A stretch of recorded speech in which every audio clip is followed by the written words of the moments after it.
السلام عليكم. يا الله، شباب الجامعة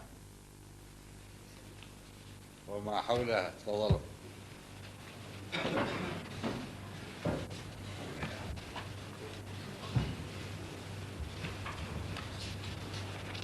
يا مرحبا يا مرحبا.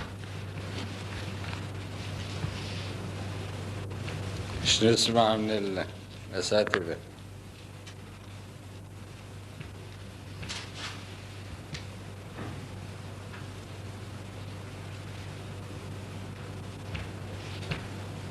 جهودكم كحصيلة تقريبا أنا مطلع على النتائج اللي هي يقولوا لنا طورنا فلان موضوع، وحكينا بفلان موضوع، وعندنا مشروع بفلان موضوع،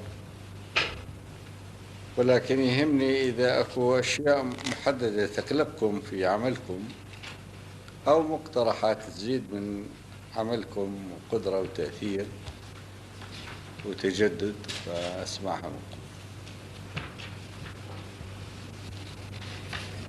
نعم.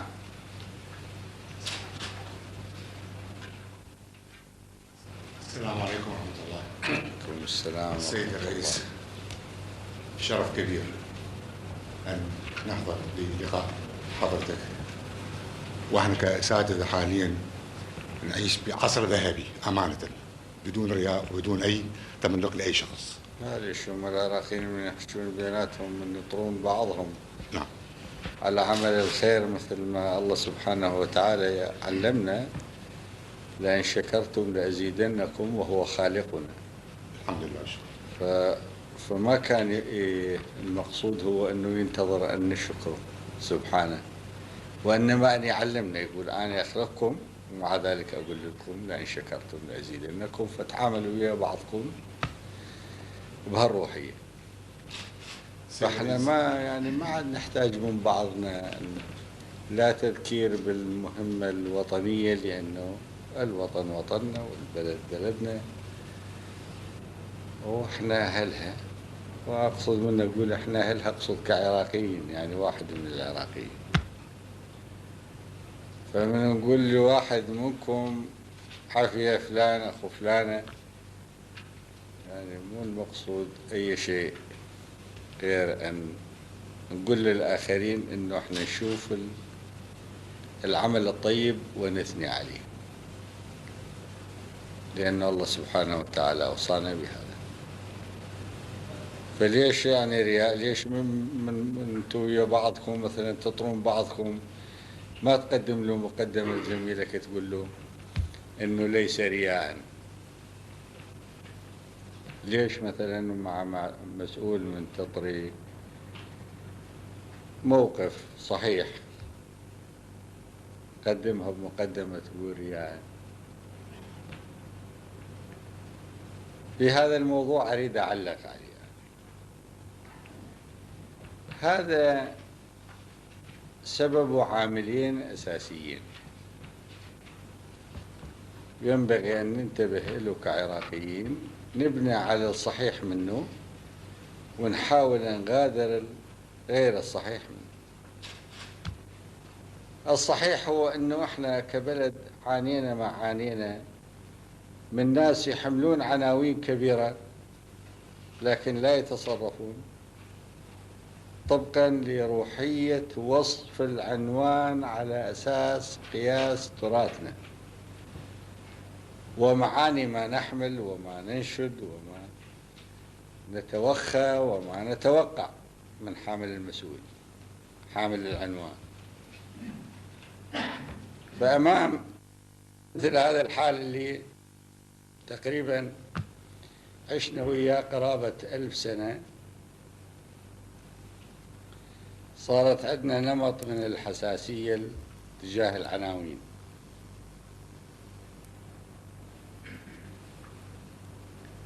فمن نقع على عمل جيد لعنوان نقول ونريد نثني عليه، نحط لها هاي المقدمة وكأن الحالة استثنائية. العامل الآخر هو أنه قسم من شعبنا تعبأ عقائديا على انتظار حالة طبقا لمعتقداته، يعتقد من غيرها لا يمكن أن يتحقق العدل. وهذا أيضا خطأ علينا أن نغادره، لأنه بالعراقيين خير كثير، والخير ممكن أن يأتي من أبناء الأمة عندما يخلصون النية والموقف. ما يجوز نخضع لتعبئة عقائدية منقولة من أجنبي. منين ما يكون هذا الأجنبي يقول أنا مسلم أو أنا مسيحي، أنا مؤمن، هو القائل، أو هو غير مؤمن، هو يتشيع لآل البيت أو هو على حال السنة. طبعا أيضا أهل السنة من مرات نحرمهم من التشيع لآل البيت، يقولون ليش تفرزونه؟ نحن نؤمن بسنة رسول الله ولكن نتشيع لآل البيت، أي بمعنى نواليهم. أقول مهما يكون الأجنبي علينا أن نفهم أن الدين إن لم ينظر له بعقل وضمير عربي لا يمكن أن يكون مستقيم في نماذجه وفي تطبيقاته، بل وأحيانا حتى في نواياه المسبقة.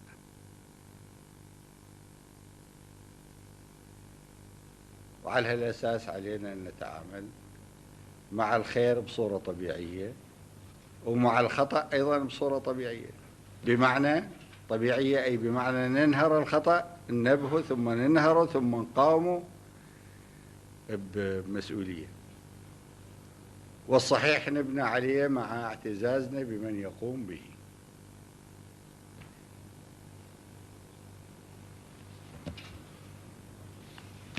لذلك تشوفنا يعني من أي كلمة تصدر من أي واحد من عندنا نعلق، لأنه احنا بحاجة إلى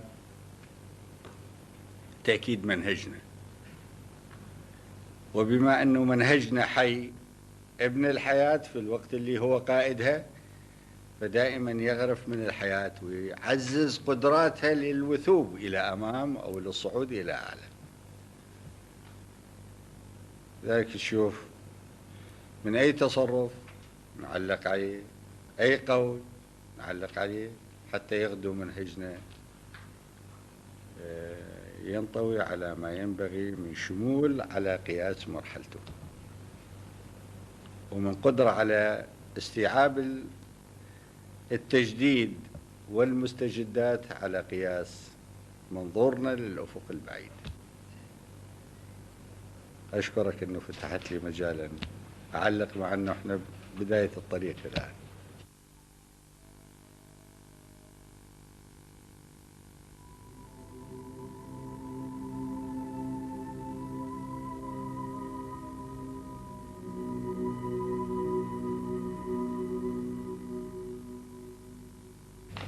ملاحظات أخرى أخواني؟ سيدي عندي فد نقطة أو نقطتين أريد أذكرها بالنسبة للمؤتمرات العلمية. سيدي احنا نريد نمثل بلدنا برا، نريد نسمع صوتنا ونريد نكون سفراء علميين حتى نسمع العالم انه احنا ناس علميين وما حد يقدر يسرق من عندنا جهودنا العلمية. فسيدي مشاركتنا في المؤتمرات العلمية برا تكاد تكون معدومة. سيدي النقطة اللي هي احنا نريد سيادتكم يسهلها ان قضية النشر والطبع. طلاب الماجستير سيدي عندنا احنا بلد محاصر، ما عندنا أي مصادر أخرى ما عدا مصادر اللي هي البحوث اللي تنشر في داخل القطر. سيدي احنا ندز البحث يتأخر سنتين، طالب الماجستير ما عنده وسيلة أن يروح ويقرأ هذا البحث إذا البحث متأخر سنتين. فاللي نرجوه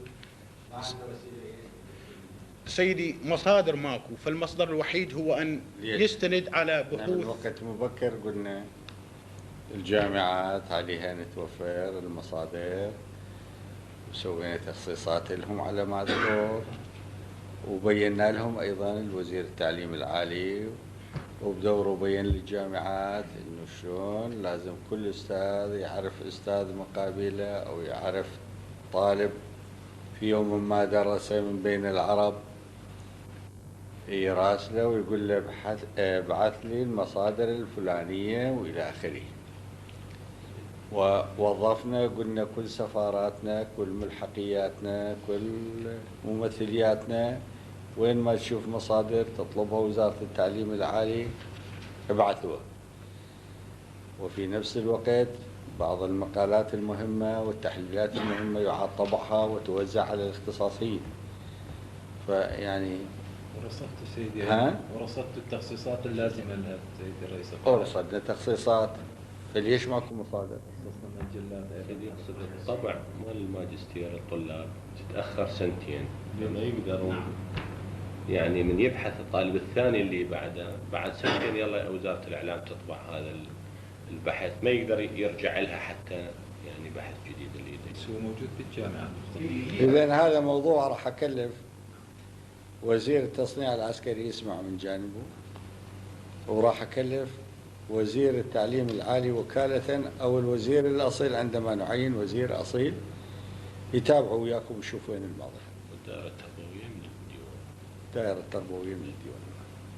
سيدي الرئيس القائد، احنا في الجامعة التكنولوجية حاليا عندنا ورش لا زالت فيها المكائن لا تتناسب، والمكائن الرقمية الموجودة اللي ممكن للطالب أن يتعلم عليها ويتخرج كمهندس يستطيع اختصار الزمن والولوج إلى العمل الصناعي بشكل كبير.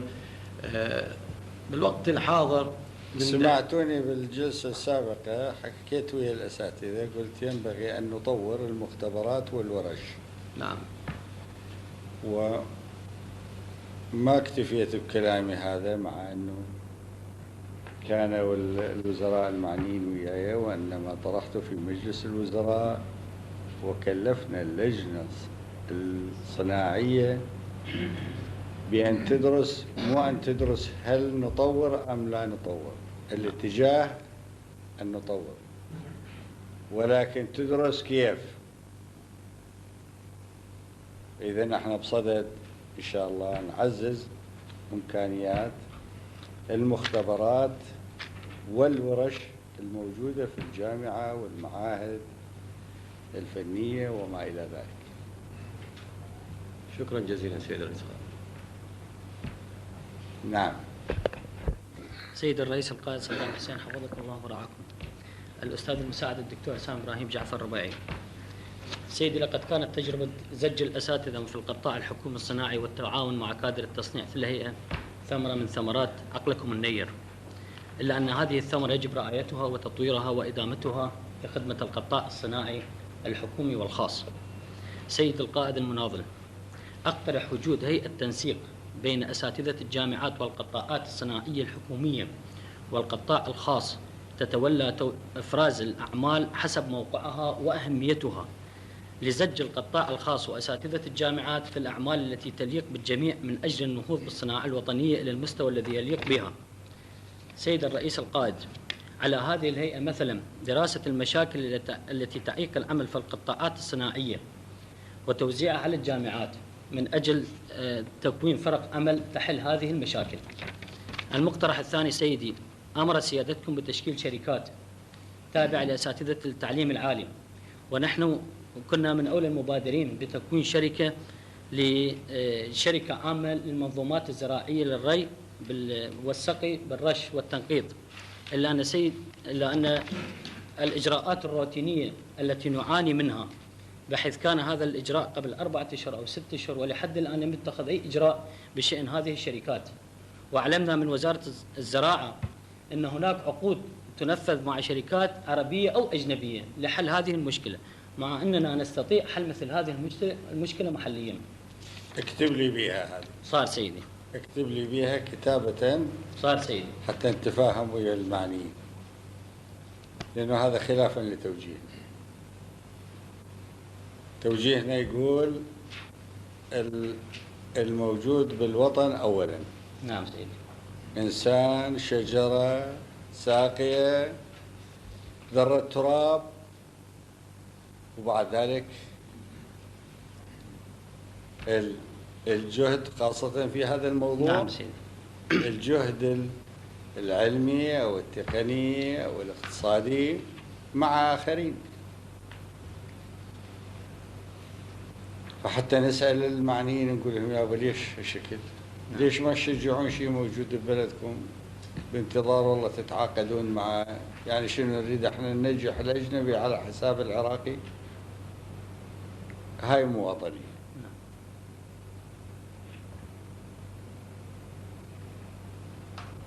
يعني ما أقول حالة نقيض للوطنية، بس أقول مو وطنية.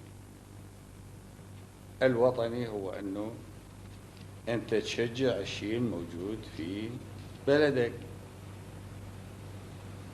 ومن تتداخل الوطنية بالقومية، لأنه إحنا ناس قوميين، هذا ما نخفي، أي بمعنى نرى أن العراق جزء من أمة أكبر منه. فمن الموضوع يتعلق بالأمة نقول الأمة أولا.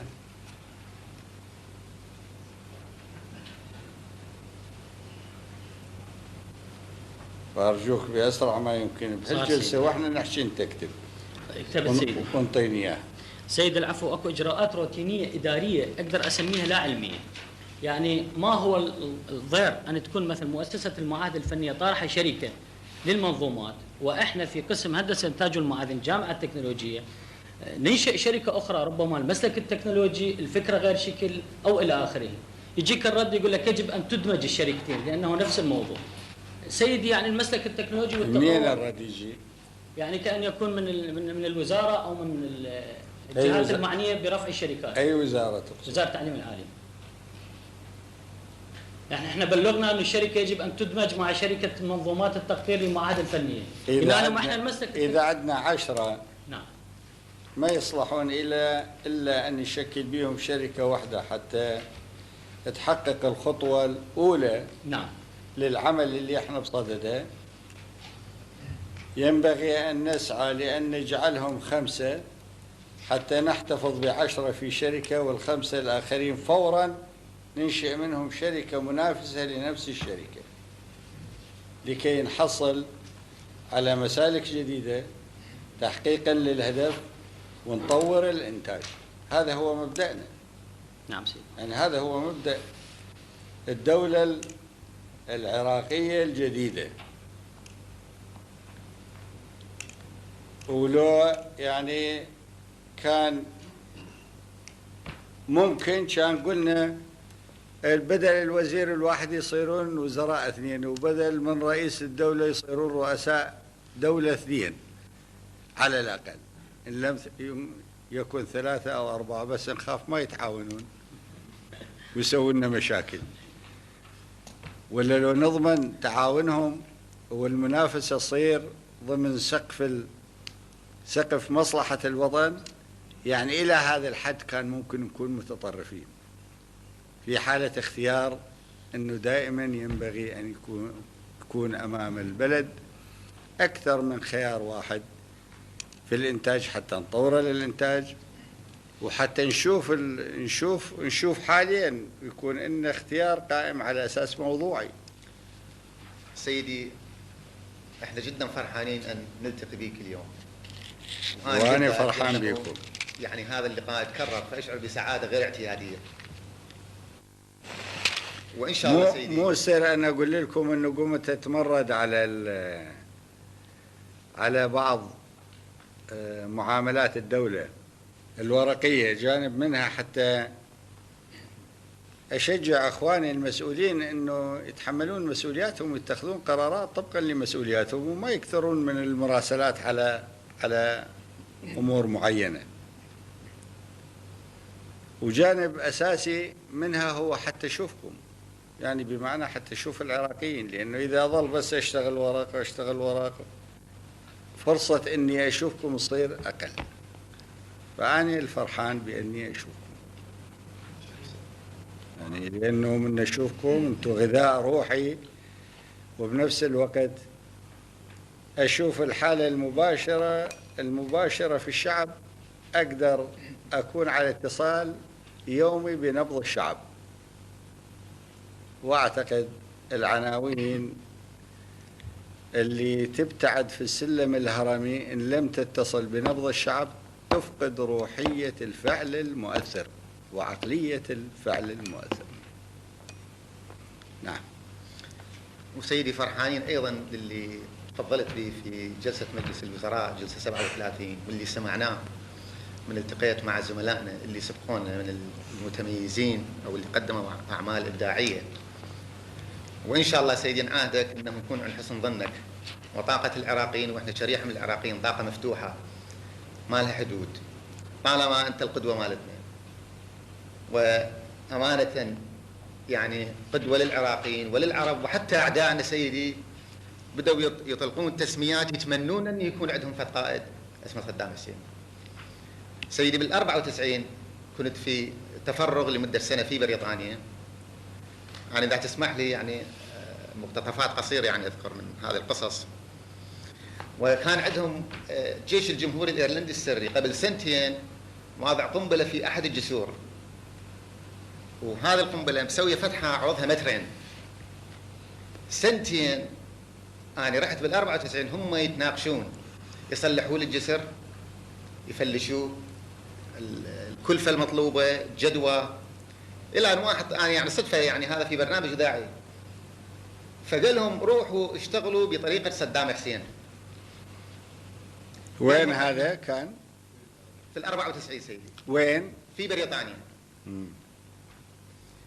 قال لهم احنا هذا البلد دمرنا 90% من الركائز مالته وحاصرناه، واذا تسمح لي سيدي اذكر النص يعني بدون القاب، وصدام حسين بنى 100 جسر بسنه وانتم نقرا مترين صار سنتين كل شيء مسوي. سيدي هذا العام بالشهر الخامس كنت في مؤتمر بالقاهره حول الاستخدامات الصناعيه لاشعه الليزر. فاحنا جالسين في فتره الاستراحه ونهض واحد من الاساتذه المصريين، نهض بشكل يعني فجائي وصاح قال صدام حسين اشرف رئيس جمهوريه عربي. وهذا على كلامي سياده الرئيس، شاهد زميلي في جامعه بغداد كان جالس يبني. قال احنا كان عندنا جمال عبد الناصر، حاليا موجود صدام حسين. جلس يمي قدم لي نفسه، اسمه الدكتور سيد، وعلى ما اعتقد سيد محمد، كان يعمل في جامعه السليمانيه في السبعينيات في العراق.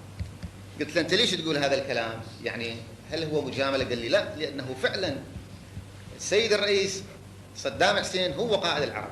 قال انا بال77 وقعت علي مظلمه من رئيس جامعه السليمانيه في حينها، وراد يلصق بي تهمه اللي هي يعني تخل بسمعتي كاستاذ جامعي.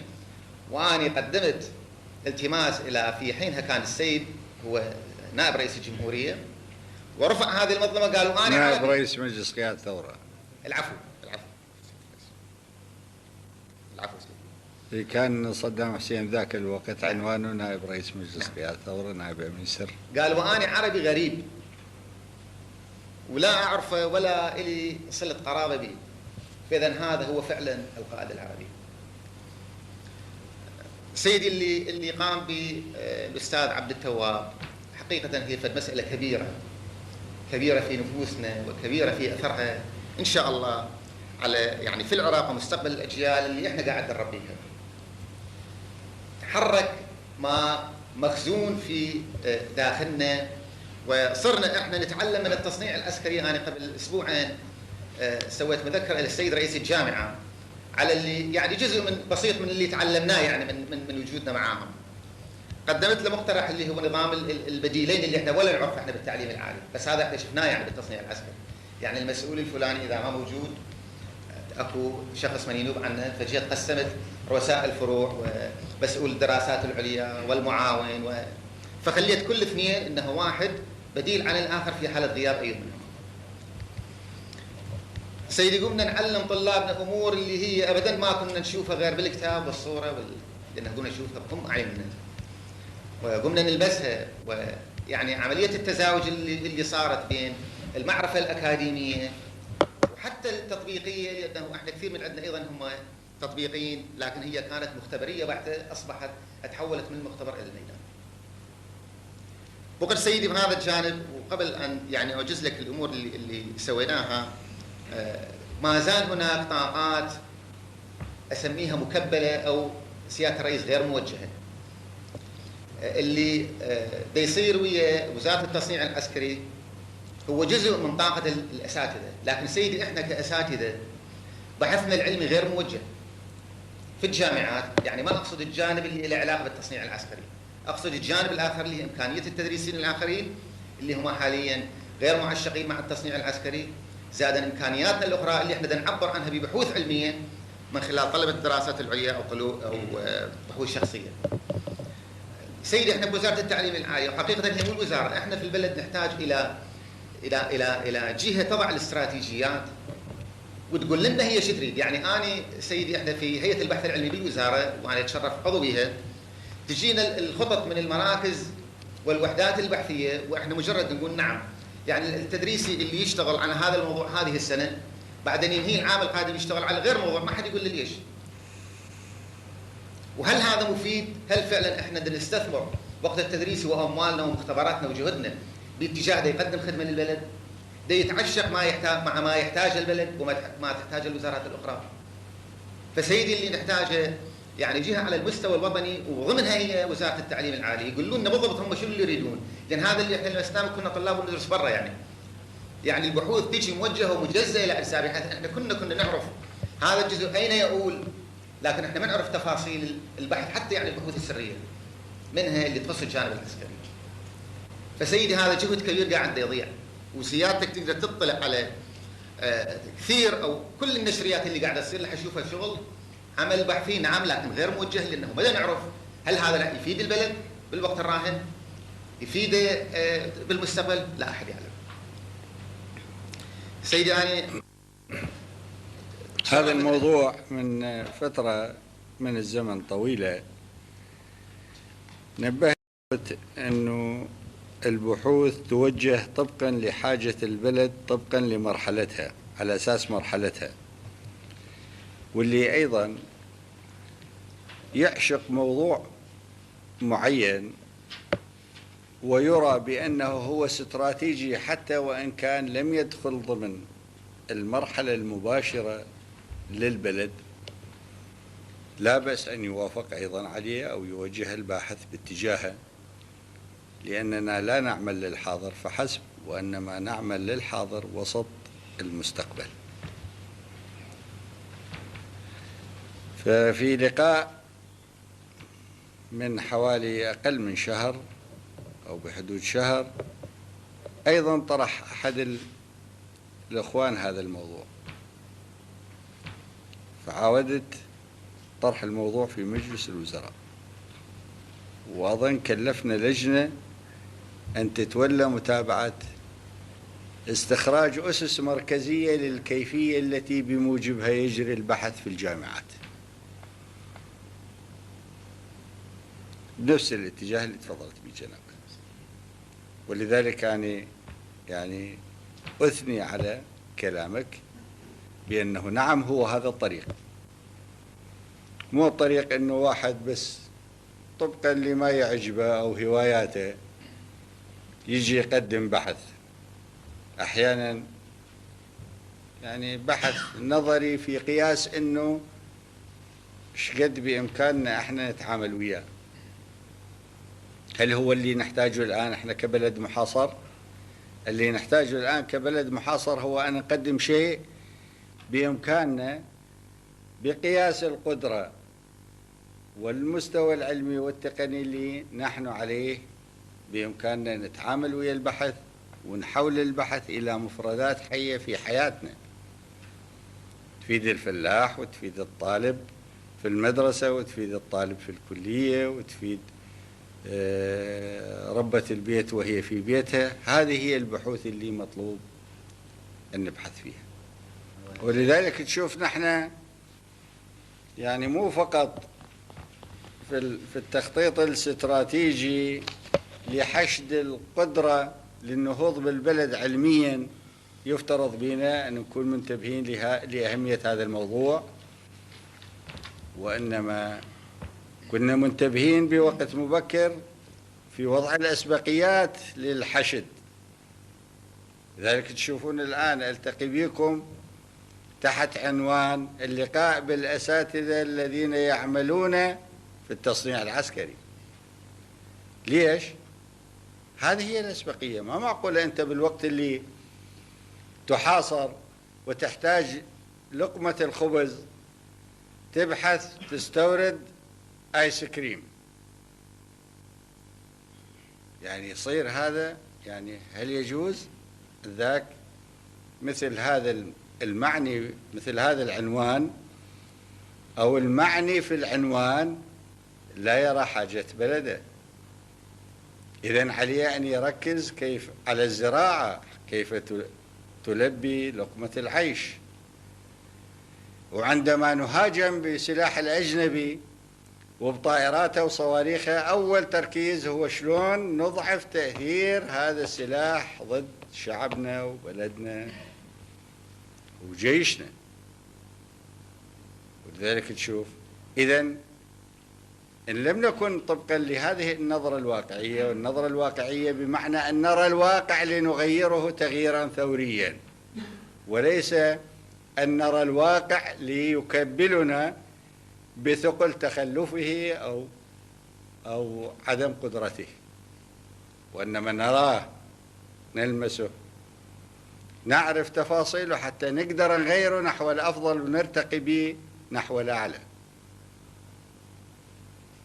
نعم، البحوث بالجامعات ينبغي أن توجه باتجاه حاجة البلد في كل الميادين، بما في ذلك البحوث النفسية والثقافية والاجتماعية وما إلى ذلك، وليس فقط البحوث التقنية والعلمية، وإلا يصبح الأستاذ المعني كأنه هو خارج السرب، بينما احنا لا نرى بأن هنالك عراقي واحد خارج السرب، إلا من يريد أن هو بإرادته مع ما نبذله من مجهود أن نثنيه عن موقفه لكي لا يكون خارج السرب، يريد أن يكون خارج السرب، ذاك الساعة للموضوع حديث آخر. فكوننا كلنا نحب العراق وهو بلدنا ونتفانى في خدمة شعبنا العظيم وهو يستحق ذلك، فإذن علينا أن نوجه البحوث كلها طبقا لمواصفات المرحلة التاريخية التي يعيشها الشعب، لكي يخرج الشعب وهو منتصر بأقل ما يمكن من الأضرار التي تصيب. تكتشف أنت وكلنا نكتشف لماذا إصرارهم على معاداة العراق. نظريتهم تقول الآتي: أن العرب عبر التاريخ كانوا يلعبون دور قيادي، واللي يريدون يقودون على طريق الضلالة من الناس اللي يسمون أنفسهم دول كبيرة أو عظمى لا يريدون منافس لهم على طريق الخير، وهم يعرفون هذه الأمة العربية ووسط لب الأمة وعقلها وقدراتها وفي نفس الوقت همتها العالية العراق. يعرفون هذه الخواص ويعرفون أن النهوض في الأمة لا يمكن إلا أن يكون نهوض خير لصالح الإنسانية جمعاء. ومن بين مواصفات العصر تعطي للثروة دور أساسي في النهوض أو في تسهيل مهمة النهوض. وعلى أساس هذه النظرية، عندما أصبح العرب يملكون النفط في أراضيهم، يعتقدون بأن هذا النفط إذا ما بقي حرا سيلعب دور في التسريع بقدرة الإرادة على أن تبلغ مداها وأهدافها. فنظريتهم تقوم على أساس أنه ينبغي أن يلتهي العرب، يتلهى العرب بأمور يصرفون عليها ثروتهم النفطية خارج إطار عملية النهوض العظيمة اللي تنتظرهم لو تركوا أحرار.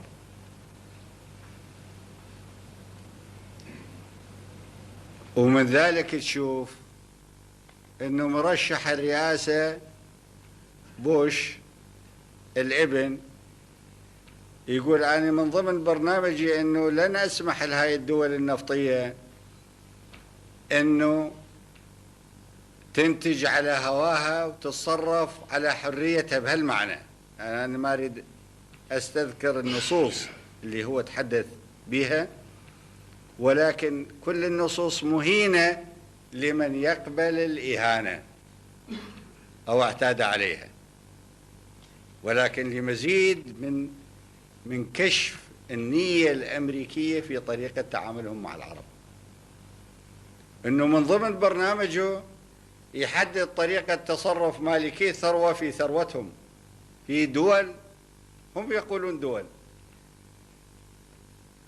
يعني مو بس احنا نقول، هم يقولون احنا دول وعندنا علام وعندنا سيادة وعندنا جيوش وعندنا تسميات، مثل ما أمريكا عندها تسمية، مثل ما العراق عنده تسمية، مثل ما روسيا عندها تسميات. هم عندهم، أو إنجلترا، هم عندهم ملوك ورؤساء وجيوش. يقولون إذا احنا دول مستقلة. اللي هو دولة مستقلة خلي يرد على بوش الابن، خلي يقول له لا احنا دولة مستقلة. يلا شو يقدرون يقولوا له احنا دولة مستقلة وهو بعده مرشح رئاسة. تصريح من يومين أنا قريته حدد دول الخليج بالضبط، وقال دول الخليج ما لن نسمح لها بأنه تتصرف بالنفط يعني بطريقة، لأنه احنا بدنا نحميهم. يحموهم منين الدول الخليج؟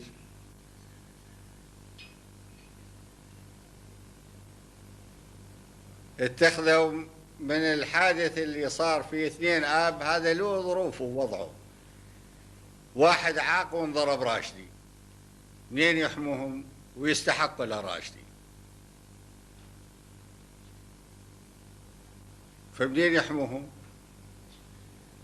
من شان الخميني الله يرحمه، احنا الميت الا نقول الله يرحمه، هو عدو ربه ينجاز. وبالمناسبة البارحة سمعت شيء سريع، انه في بيان الدفاع الجوي يقولون من قاعدة المنبوش، ما ادري من هو، بن صباح، تعبير هيك يعني جفلت منه. احنا مو هيك عادتنا، احنا خميني قلنا لإعلامنا ممنوع، بعد أن توفاه الله خلاص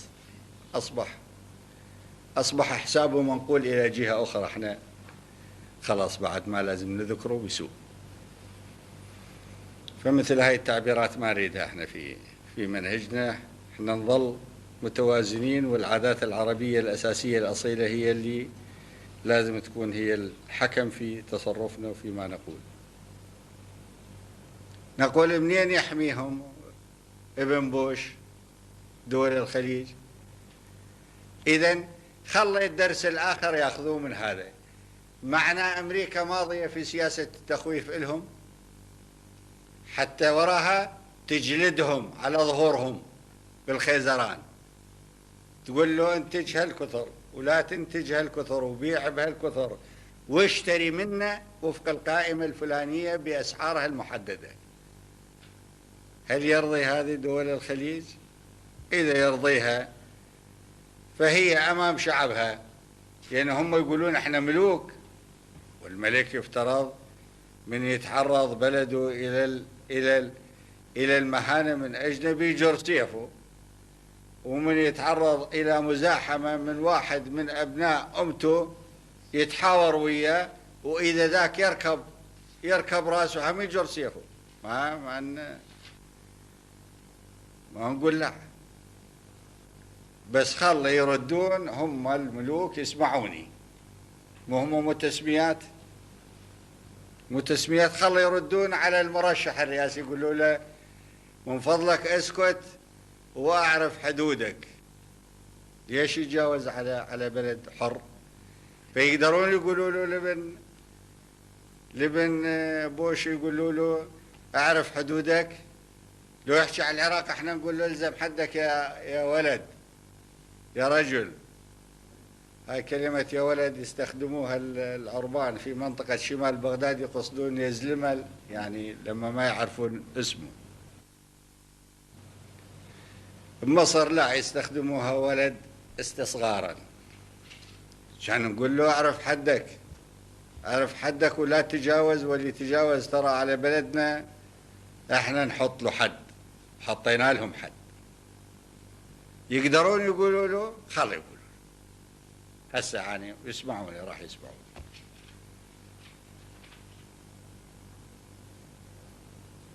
شوف ايش كثر بدأوا يهينوهم، بدأت المهانة تصير على المستوى المكشوف المفتوح.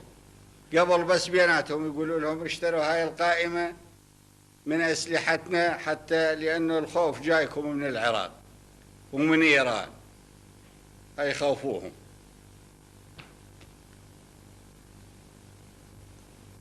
ليش؟ من تعرضوا إلى كان الخطر الإيراني مو العراق، انبروا وصد لهم الخطر بكفاءة وبإيثار عظيم وبشجاعة، وظلت عقلهم فوق رؤوسهم، وظلوا يروحون على غازينوهات باريس ولندن ويفترون، ما حد كان يقدر ينفذ ديالهم.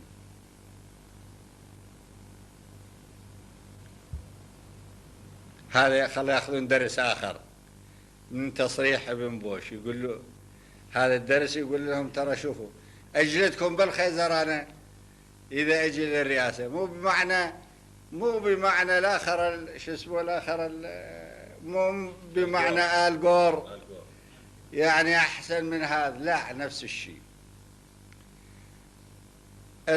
العرب الضعيف يداروه، الغرب الضعيف يدوسون على راسه، لأنه قيمهم تختلف عن قيم، فعليهم أن لا يكونوا ضعفاء. احنا ما نريدهم يكونوا ضعفاء حتى علينا،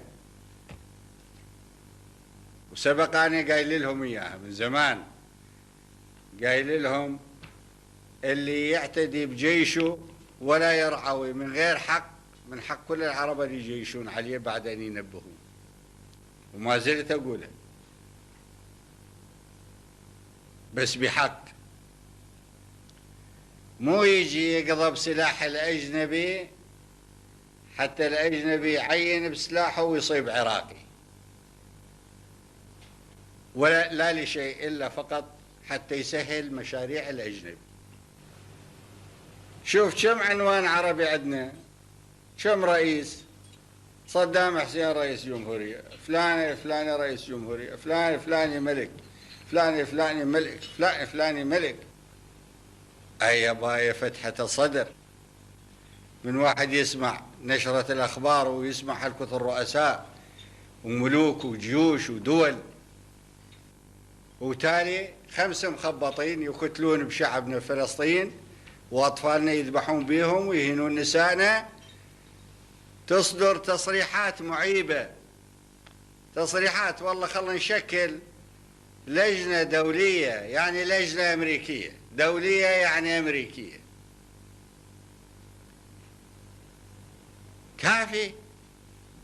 كافي قبول بالمهانة، كافي ضعف. ينبغي أن يوضع حد للصهيونية، وإذا هم ما قادرين ترى العراق وحد يقدر يحط لهم حد. خلوا ينطونا وصلة قاع ملاصقة وهم بس يدعمونا من بعيد ويشوفون شلون نحط لهم حد في زمن قصير من هسه اليوم. يعني مو ننتظر عود يأتي يوما ليرفع الحصار حتى نقدر نحط لهم حد، لا من هاليوم نقدر نحط لهم حد. وكل شيء ما نريد منهم، يريدون يقولون لا هذا شرف للجميع، يلا خلوا يتوكلون على الله نحط لهم حد. وهم يعرفون شعب العراق عظيم وجاهز أيضا من هذه اللحظة لأن يحط حد للصهيونية. شدعوا الإهانة بالعرب وهم يحملون عناوينهم. عيب على كل واحد يقول أنا سيد شعبي، يعني رئيس الدولة يعني سيد الشعب،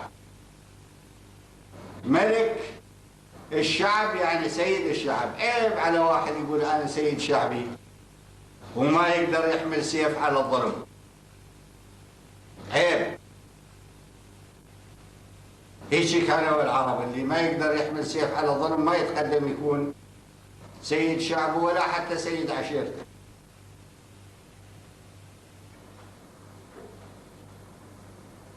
يريدون يقولون شرف عظيم هذا لأن كنا احنا ما لازم يحرمنا منه العراق. لا والله سعادتنا. واحنا شلون يريدونا وين يحطونا بأي مكان شلون نصطف.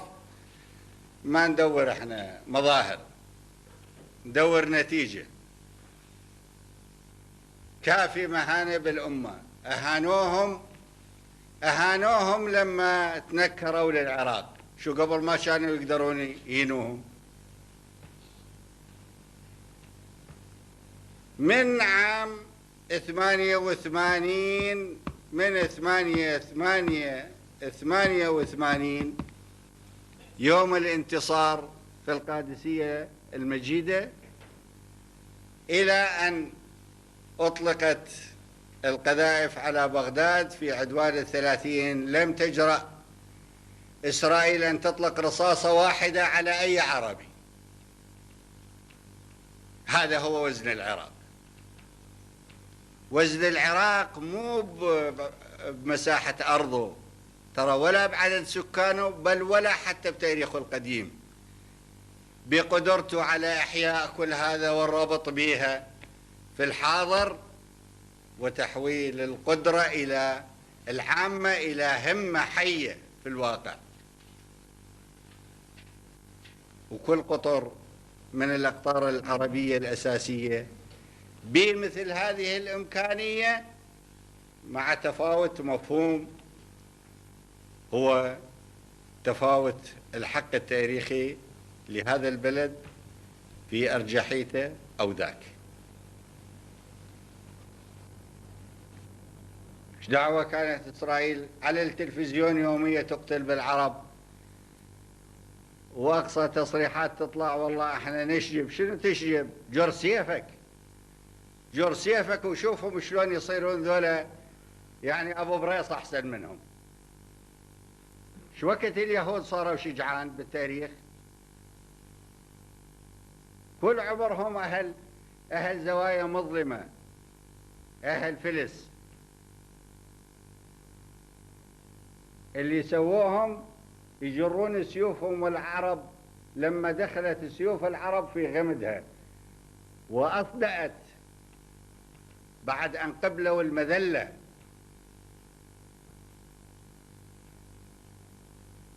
البعض من المسؤولين يطلع على التلفزيون يوصف لنا عبالك مراسل صحفي يوصف والله هذا الطفل الصغير شلون خاتل هو وابوه ضربوه. هيك الحكي؟ مو هيك الحكي يابا. الحكي يقول إسرائيل ترى إذا أنتم ما تصيروا نوادم خلال 24 ساعة وتجرون سلاحكم تبعدوا عن الفلسطينيين، ترى أنا ما أقدر أقف بوجه إرادة شعبي. هذا إذا يريد يحكي دبلوماسية. إحنا ما نحكي دبلوماسية، إحنا نحكي مباشر. الحق يراد له حكي مباشر حتى يفهم. بس إذا يريد يحكي دبلوماسية هم نعرف، إحنا نعرف لكن ما نستخدمه.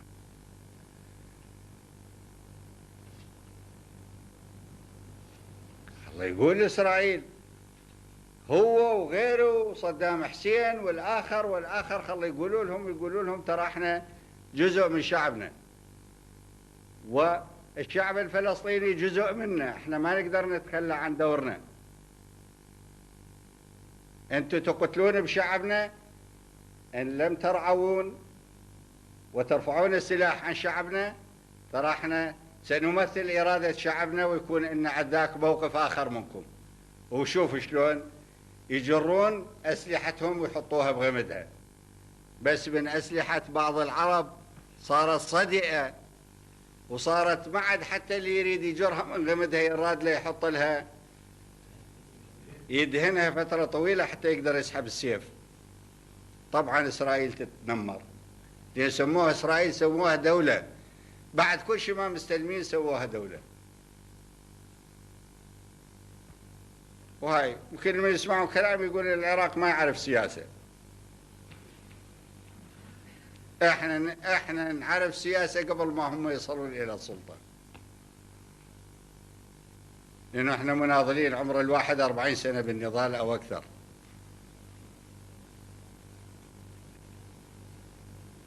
عارف سياسة، بس السياسة خنوع، السياسة أن ما توضح هدفك. شلون تريد شعبك يكون خلفك إذا هدفك ما يعرفون؟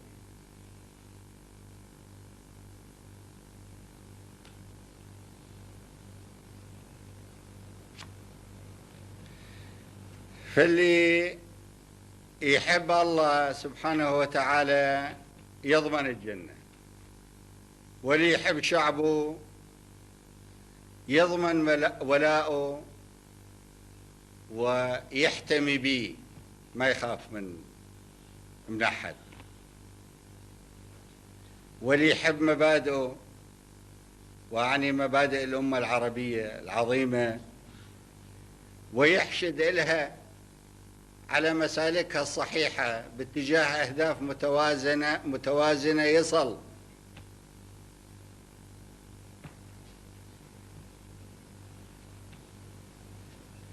وحب الله وحب الشعب، محبة الله سبحانه وتعالى، وحب المسؤول أو محبة المسؤول للشعب، ومحبة المسؤول لمبادئ الأمة العربية لا تستورد. هي ليس وصفة يوصفها طبيب ومن ناخذها تروح الزكام.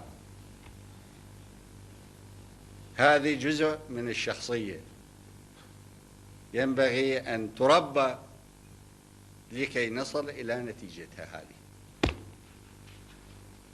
ولذلك أنتم الآن تتفانون، ترى تتفانون مو على يعني المعاونة بمعنى بحق اللي تجيكم من التصنيع العسكري، لا، تفانيكم لأنه أنتم تحسون بلدكم في خطر ومطلوب منكم أن تقاتلون دفاعا عنه.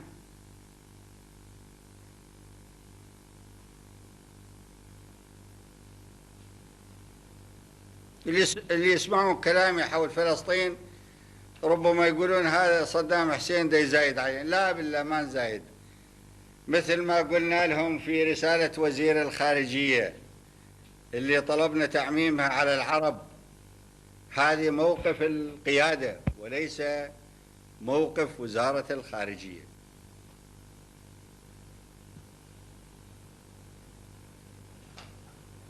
احنا ما نريد نزايد، بس احنا نتحدث عن الحق، وفي نفس الوقت نرى القدرة في أمتنا عظيمة.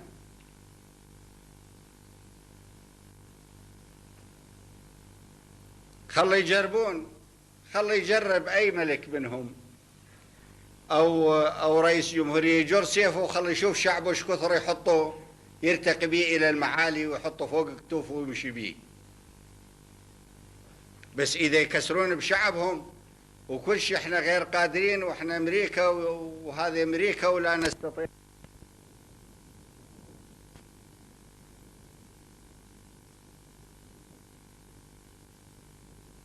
والله إذا ما الدنيا كلها مشت على الباطل بإمكان واحد أن يرفع راية الحق ويصير الواحد 2 و4 و10 و1000 و2000. وهاي دائما هو تاريخ أمتنا هالشكل. ومو المقصود مزايدة. يقولون نعم هذه بها خسائر وتضحيات، إيه وهي متى كان الوصول إلى الأهداف العظيمة بلا خسائر وبلا تضحيات؟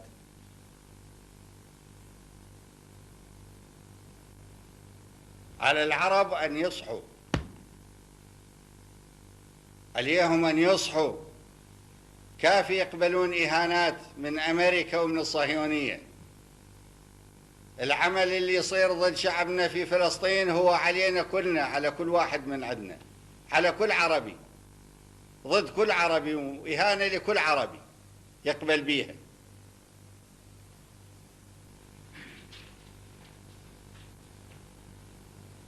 واللي توهموا في أنه أمريكا ممكن أن تضغط على إسرائيل، فعليهم أن لا يتوهموا أيضا ويستمروا في وهمهم، لأنه الإدارة في البيت الأبيض والإدارة الصهيونية حالة واحدة. من الذي يحكم في البيت الأبيض الآن؟ اليهود في البيت الأبيض أو خدم اليهود.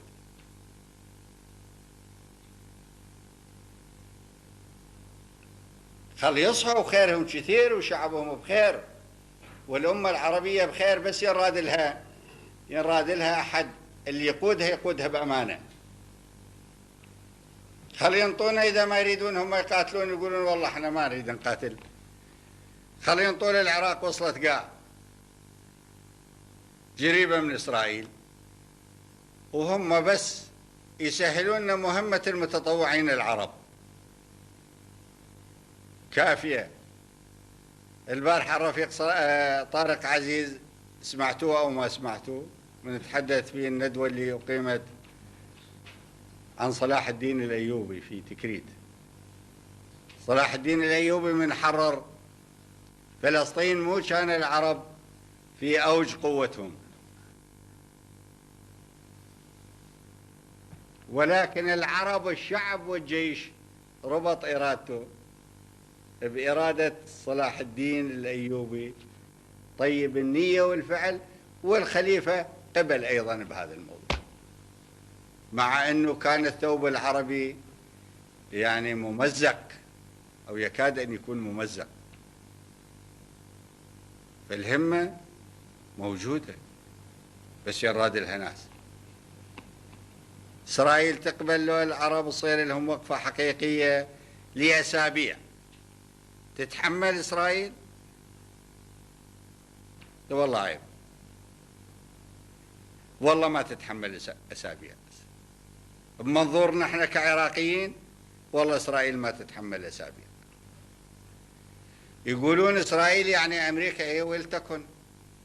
احنا ما نريد نجعل أمريكا عدوتنا في الميدان، بس لما نعجز أن نجعلها ترى الحق لتكن إسرائيل فوق أمريكا. وشنو اللي يصير؟ مو هي أمريكا الآن هسه مو فوق إسرائيل على العراق؟ صار لها 10 سنين. راح يقولون حاصروكم وكذا. لا، مو هم حاصرونا، هم هذول هم اللي يقولون حاصروكم، هم اللي حاصرونا. العرب حاصرونا. الأموال الكويتية والسعودية وملك السعودية وشيخ الكويت هو اللي حاصرنا، والآخرين الذين يجاملون على حساب الحق أو يتملقون للمال معهما من العرب هم اللي حاصرون، مو أمريكا. أمريكا ما تقدر تحاصر نحن لو جزء من حالة عربية صحية، يعني الحد الأدنى من الصحة، مو صحية قوية.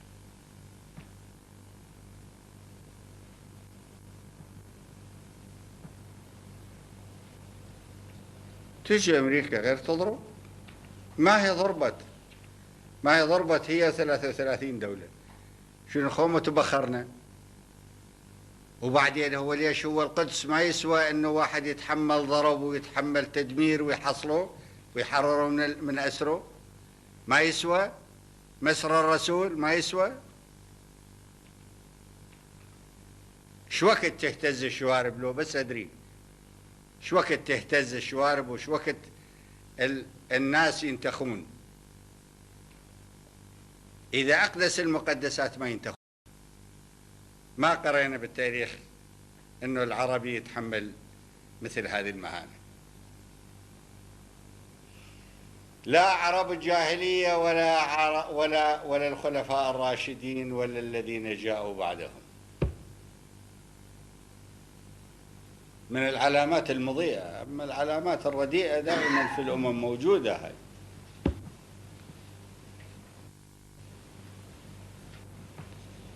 طلعت منا حاصل مثل ما يقول الريفي الأستاذ من التكنولوجيا. سيدي رجعنا القسم من التدريسيا، رجعنا قبل أم المعارك بفترة واللي بعد أم المعارك بفترة. فأنا بالضبط رجعت 29/11/90. فالأحداث كانت بالخارج بشكل متوترة، وبحيث الإعلام يخوفنا بشكل، يعني أريد أرجع للقطر، خلصت الدكتوراه وجاي أرجع للقطر، قالوا وين رايح أنت للعراق يعني تموت؟ قلت لهم هو نموت شنو يعني نموت وياهن؟ فما صدقوا. انا اسوي المعامله والجواز سفر وهذه، وذول يقولوا لي انت يعني رايح الى الموت المحقق. فرجعت بالضبط سيدي الرئيس قال 29/11/90. شكرا جزيلا. الحقيقه اللي كتم انفاسي شده المراره والالم اللي تتحدث به سيادتك امامنا وامام مجلس الوزراء يوم 24/9 بالرسالة اللي وجهتها للشرفاء من العرب والعالم وللأرذال بنفس الوقت، ومع احترامي للجلسة ولسيادتك لأنه هذه الكلمة قليلة بحقهم. لا هي يعني أشرح لك. الآلام هذه لن تخففها، لأنه آلام إنسانية طبيعية، والعراقي وعراقية حسب العمر، اللي بي أم واللي بي أخت واللي بي بنت واللي بي ابن واللي بي أخ. من يموت بسبب الحصار لابد نتألم يعني. فهذه مسألة يعني ما راح يخفف آلامها أي شيء. طبعا النتائج هي الدافع عن معنى الاستشهاد، وتنطي قيمة. إن البلد لا سامح الله من ينطي تضحيات وينهزم يكون حسبه أنه قاتل، بس من يقدم تضحيات وينتصر يكون شيء مما يطمئنه إلى صواب الموقف، لأن الله سبحانه وتعالى معه. ولا كيف ممكن أن ينتصر بلد بصفاته المعروفة على هالجبروت العالمي الظالم لو ما يكون معتمد أولا وأخيرا على الله، وينخى مبادئه وقيمه ويستنفر قدراته حتى يصمد؟ فهذا الألم إنساني. أما التفاؤل بالمستقبل والتأكد داخل النفس كما لو أننا في يوم احتفال مشابه ليوم 8/8، هذا أكيد. العراق منتصر لا محالة. مو موضوع هذا احنا نناقشه، هذا اختيارنا أنه لابد أن ينتصر العراق بعد أن توكلنا على الله وأعددنا ما ينبغي لينتصر العراق. سيدي القائد لا تسمح لي قدر، لأن احنا نتصور الكارثة الكبيرة اللي تقع على الأمة العربية لا سمح الله إن لم ينتصر العراق. أنا وصفت لكم حالة واقعية الآن لحالة العناوين تحت مسمياتها الكبيرة في الأمة، كيف بعض هذا يستخذي أمام الأجنبي، مع أن العراق واقف على رجليه ويقاتل. كان يفترض يقولون إنه إحنا يعني ليش احنا هم ابناء نفس الامه اللي العراق دي ينتمي لها،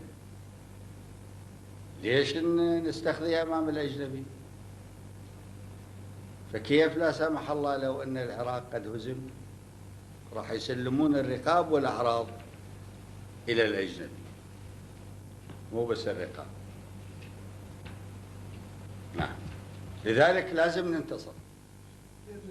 يعني ليس هنالك خيار امامنا بعد ان اتكلنا على الله الا ان ننتصر. سيد القائد، قدر الله في الحياه، المؤمن مبتلى يعني الحمد لله. حسبتم ان تدخلوا الجنه ولما تفتنون، يعني المؤمنين لازم يدخلون امتحان، والله سبحانه وتعالى ذكر آية أشد ضراوة من هذه الآية اللي يقول بها ونبلو بسم الله الرحمن الرحيم ونبلوكم بشيء من الخوف والجوع ونقص من الأموال والأنفس والثمرات وبشر الصابرين الذين إذا أصابتهم مصيبة قالوا إنا لله وإنا إليه راجعون أولئك عليهم صلوات من ربهم وأولئك هم المفلحون. سيادة الرئيس القائد، السلام عليكم ورحمة الله وبركاته. أنا دكتورة مثال أحمد حسين البرطام، فرع الهندسة الصناعية قسم الإنتاج والمعادن. أحمل شهادة العراقية، شهادة الدكتورة العراقية، وبكل فخر، وأني ثمرة لدور ندوة النهوض اللي سيادتك فتحت لنا الباب اللي لولاها كان احنا لها سنة نقدر نطلع نكمل برا، ما كان حصلنا عليها الشهادة. راح احكي فشي يعني مثل الاغلبيه الموجودين هنا أنا اساتذتي وافتخر بيهم.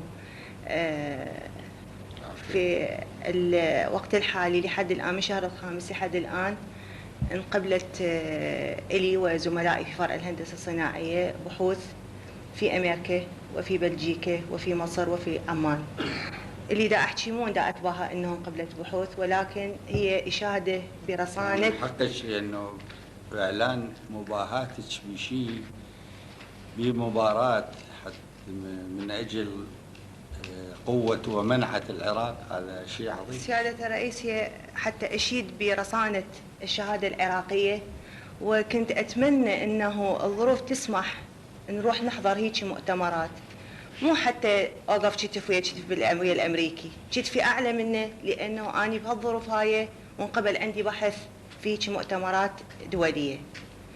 الشغلة الأخرى إن شاء الله سيادة الرئيس، النقطة اللي أحب أثيرها أمام سيادتكم وأتمنى أنه يعني نلقي لها فد حل، وهي مفيدة للأستاذ الجامعي ولهيئة التصنيع.